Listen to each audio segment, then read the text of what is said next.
Shall we talk about war then and how the United States is actually budgeting for war? Yeah. Just today, in fact, the U.S. House of Representatives Armed Service Committee approved a proposal to increase spending for the Department of Defense by $37 billion. So you may recall that President Biden put forth a budget for the 2023 Department of Defense. This is basically military spending. And last week, the Senate said, this is not enough. We're going to give you $45 billion more. Why do they keep doing this? And so that was what they got last week, more than what the president asked for. And then that was the Senate, right? And then the House got involved and said, "Hey, we're gonna raise you. We see your $45 billion, and we raise you $37 billion." So we're in an energy crisis right now. And I see this chart that we're about to show here. So you think about like the Department of Energy, right? You think about the gas prices, you think about all these things. So yeah, we're going to break down what's in it. But if you look at this 2023 defense funding level, right? There is this Department of Defense that was asked and agreed upon. And there's all of these other extras, right? So the top line is $857 billion.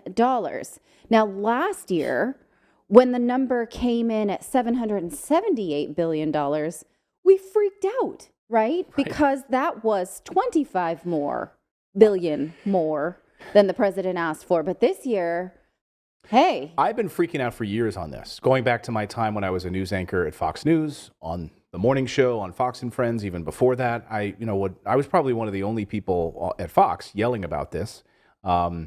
And it was surprising. I would hear from so many Republicans who watched that show and conservatives who would watch the show, and they would say, I agree with you. Because it was something we just didn't talk about. There's all the military rah stuff on Fox. But what I would say is there is absolutely no reason for us to have this standing massive military budget, which is, and you add it all up, is more than every other industrial country combined. Right? Yes, we actually are going to talk about the comparison of military sizes throughout the world. You may have had viewers on Fox who agreed with you, but members of Congress do not. No, because they're paid by them. This passed the Senate and the House with bipartisan support, flying colors, basically. Let me just be clear about this. Last week on the show, we talked about $45 billion that was additional. Yes. That they added to the defense budget. That was additional last week. Yes. This new $37 billion is this week. Well, last week, the $45 billion came because of course this has to pass through the three branches of government. Mm-hmm. So the Senate got their hands on it first and said, not enough, and added $45 billion, sent it off to the House, and the House says, still not enough, $37 billion more, right? From where are we getting this? I don't know, right? We're printing it and creating it out of thin air, right? Because our tax revenue is not sufficient enough to even pay for Social Security. Right. So we're not bringing in enough tax revenue from Americans right now to cover this. We are printing this, and by the way, we're borrowing money from China. So, that's what we're doing right now. We're funding our military, going further into debt and borrowing money from China. Well, let's look at this next line item, because when you think about what is actually in it, it provides for funding to support a 4.6% pay raise for both military and service members and the Department of Defense civilian workforce, which I think is total bullshit. Because that is not a cost of living raise, considering that just last month, inflation was 8.5%, right? So that's still negative wage value. Mm-hmm. People on Social Security this year got 5.9%. So these people who we just spoke about, who are serving their country around the world and domestically, risking their lives, taking lower paid jobs in order to serve and protect a country that they love, are getting 4.6%. But then when we break down the rest of the budget, there's $6 billion for let's just hold this here, set it aside, right? It's billions for Raytheon, Lockheed Martin. It's super enriching. It'll make me for weapons makers and defense Contractors. defense contractors and equipment manufacturers, right? But not for the people who are risking the most. Now, you may think just because we are anti-war does not mean we are anti-military. We have tremendous respect for people who make these sacrifices and choices with their lives. They deserve more than a 4.6% raise. That is pitiful. Yeah, it's disgusting because when you think about stagflation, when you think about wages, I mean, the real issue that we're facing right now, inflation, you want to call it inflation, it's stagflation, right? It's massive inflation with wages that don't keep up with the cost of goods, right? So your rent is going up, all of these things are going up, you can't pay for things and your wages are not. So President Biden can talk about this economy and can talk about how many jobs are created. I saw a meme today where he said to a guy at a coffee shop who was working at the coffee shop, President Biden did, I created 8 million jobs. And the guy at the coffee shop says, yeah, and I have 3 of them, right? Really? Like, yeah, think about that. Like, I have 3 of those jobs out of the 8 million that you created. And that's where we're at right now. People have to work longer, harder hours and bring home less money. Their paycheck doesn't go nearly as far as the cost of goods and everything else rises. But it's okay because we can send another $37 billion this week to Ukraine or Syria or Saudi Arabia or Somalia, or the list is endless. Yes. Yeah. I mean, considering that every week Ukraine is getting some kind of direct deposit and they get, way more than a 4.6% raise every month, right? The Ukrainian conflict budget is increasing by more than 4.6% per month, but the people actually serving for the United States are getting 4.6 per year, meaning people who are retired got a bigger raise this year on Social Security than people who are in the peak of their careers, right? It's just not right. So let's talk about the weapon makers who are going to make out just fine with this new budget. This funding includes a budget for, 22 additional Abrams tanks, new Paladin howitzers, enhanced night vision goggles, in addition to 5 new ships, 8 Boeing F-18 Super Hornet fighter jets, 5 Lockheed Martin C-130 Hercules planes, $1 billion for 4 Patriot missiles, and here you go again, $550 million to send to Ukraine, and a $2.5 billion raise to pay for higher fuel costs. Oh, okay, because of the military. So we're giving them $2.5 billion because the fuel is more expensive in Ukraine. And so No. The $2.5 billion is for the United States fuel costs. Oh, okay. But for military. Yes. This is for military fuel costs. Yes. In the United States. Okay, I just wanted to be clear. So when we have to do all those drills and all the military training drills across the United States and make sure that our armories are fairly stocked, that's for our military as you're dealing with gas prices, which we'll get to in just a few moments. So that's staggering. So I'm glad that Lockheed Martin, I'm glad that Boeing, I'm glad that Raytheon are all doing so well right now. Yes. Well, and, they continue. So we continue to funnel the Ukrainians say, we need more weapons. We need more. We're running out of weapons. We need more things. We need more things. Please send them to us. Right. So I don't know if we have this queued up or not here, Philip, but we got word today that another battalion has now quit in Ukraine, thrown in the towel. The 9th Battalion has just thrown in the towel and said that we are done. Here's the 9th Battalion. And they're saying, look, we're exhausted. We don't have the support that we need. We don't have the weapons that we need, and we're done. Those guys are not under 65. They were only supposed to be enlisted mandatorily if they were 65 and under. And those dudes in the front, I don't mean to be ageist, but unless they were volunteering, right? That's what we were told, that no one would be conscripted that was 65 and over, and they would be allowed to leave. So I don't know. Some of those people don't look like they should have been fighting. So there's the 9th Battalion. They're quitting, but we need to keep sending them weapons and money. But that's what we need, as Russia takes hold in the East. So, we need to keep funneling while Americans are suffering right now. So how do we, like, when we look at this compared to the other world powers, when you think about population, so China and Russia? Well, China is the country that spends the second most on their military, but by about a third. So if you look at the 2021 budget, right, back when 800 billion was laughable, the United States outspends by nearly 3 times China, which is the second largest military budget. And then if you look at everyone else, right, it's less than 100 billion by a long shot for most places, even though the US doesn't even have the world's largest military. So you would think with this big budget, we would have the most amount of people, which just shows that this big budget is not to pay people at all. This big budget is to pay companies. Because if you look at the next graph, the United States Army by personnel, or military rather, is the third largest, right? Behind China. This is just active duty military.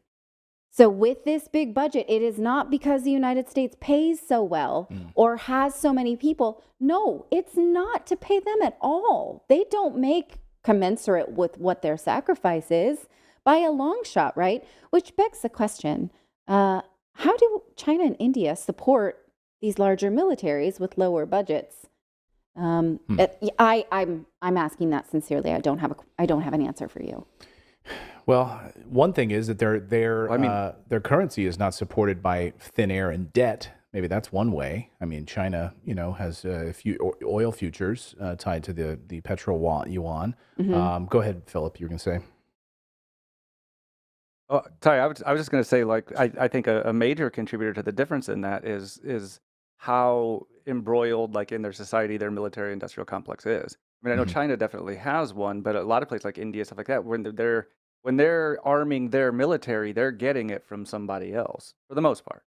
And so it's like we just have this very odd obsession with the making our weapons and also putting people in prison. These are just weird obsessions that the U.S. has that the rest of the world just doesn't really. Well, when you look at the U.S., I think if you look at the currency, and I've been spending so much time over the past year just diving into U.S. currency and what the artificial propping up of the U.S. dollar and all of this. And when you look at, like, really what is the U.S. dollar is simply debt, right? And once we took the U.S. dollar off the gold standard of the 1970s, it's nothing. It's literally air. It's fake currency.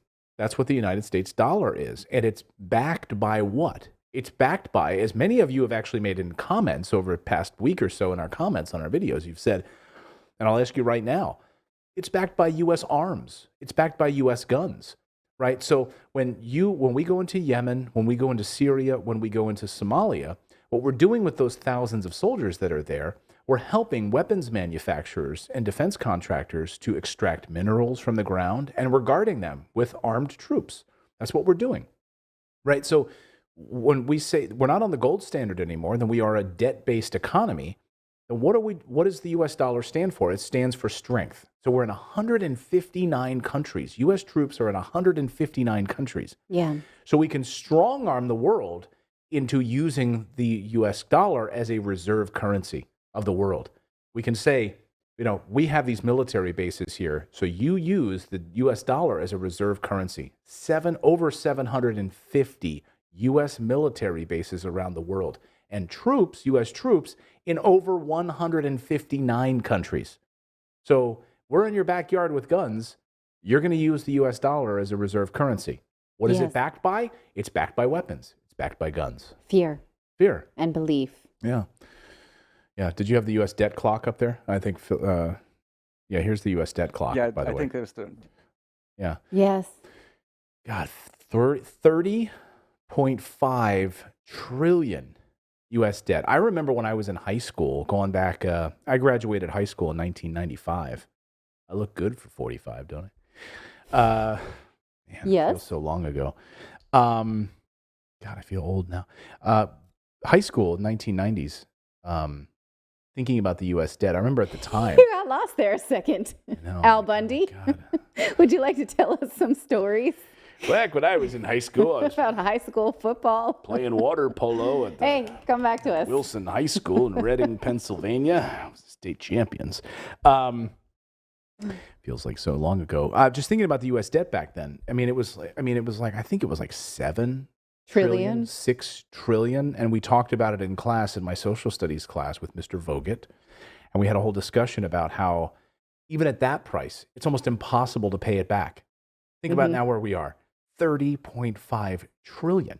Yes. I saw an article today that said, maybe it's time for the U.S. just to default on its national debt, to default on its debts, because there's no freaking way they're paying this back. It's just one of those things, how it feels when your credit card statement is just too high and you're like, at one point you have to file bankruptcy, don't you? yeah, I can't deal with this. So let's just keep taking on debt, right? So, I know that it's not as logical. It's easy for the media to say, and yet we have no baby formula, and yet people are suffering, right? Because I know these choices are not quite as easy as like one or the other. But at the same time, when the president asks for almost 100 trillion less, and you're like, just take some more, right? Then you have to wonder about what kind of things get bipartisan support and what kind of things we really are going to argue about that we cannot afford, such as canceling student loan debts or some of the things we're going to talk about, which is gas tax, reprieval, or things like that. It's really hard to give the government a pass for these types of decisions, especially when you consider that we are not at war. Congress has not declared war. We just are behaving as such. Well, that's why I go back to the thing we did before we actually started today's show to talk about the Libertarian Party and calling for an end to the authorization for use of military force, like that the President of the United States just can arbitrarily do it under executive action and executive order without congressional approval. I mean, again, you had Chip Roy in the United States Congress demanding that we stop this. Like, if we're actually going to be at war with Ukraine and spending $37 billion a week over there, maybe they should declare war and see then how the American people feel about it. They won't do it because they'd be asked to defend it by voters. But if they, the voters can't sort of see what they're doing minute by minute. So it's easier to pretend that you're not supporting war if you don't actually declare it. But, of course, the United States is at war. I mean, that's Congress's MO, is like, if we don't put anything to a vote, we don't need to worry about the voters. So then they can just like kind of do whatever they want to do, but they can completely bypass us. Like, our opinion on it doesn't matter if 75% of voters don't want to be paying all of this money towards arming Ukraine. They just do an end around. It doesn't have anything to do with us at that point. We have no input. Yeah, they do the congressional reach around. Yes. They don't care what we think. And I mean, just last week we saw approval of legislation to help Iraqi veterans who were harmed by this burn pits, right? Which is sort of equivalent to the Agent Orange damage, where the government pushed back and pushed back and pushed back and said, oh no, we don't have lasting damage from Agent Orange. It's fine, until really their feet were held to the fire back in the 70s. And now they take extra special care of those types of veterans. My stepfather is one of them. And the United States, again, pushed back and pushed back against these burn pits. And now they had their feet held to the fire and are making it right. Well, I mean, you can never make that right? But for these conflicts currently going on, what is going on now that we are not taking care of active serving military? We're giving them a 4.6% raise, right? But by not declaring war, they don't have anything to prove that they are in active combat when they go to receive their benefits. It's not right? It's deceptive towards us, but it's actually will hurt these military families when they go to claim benefits later. Thank you so much for subscribing to our channel. We've been banned, we've been blocked, we've been censored. That's why we started our own website, to stay connected with you for free. That's right. So head on over to redacted.inc and make sure you're connected with us. You can sign up again at redacted.inc, not .com.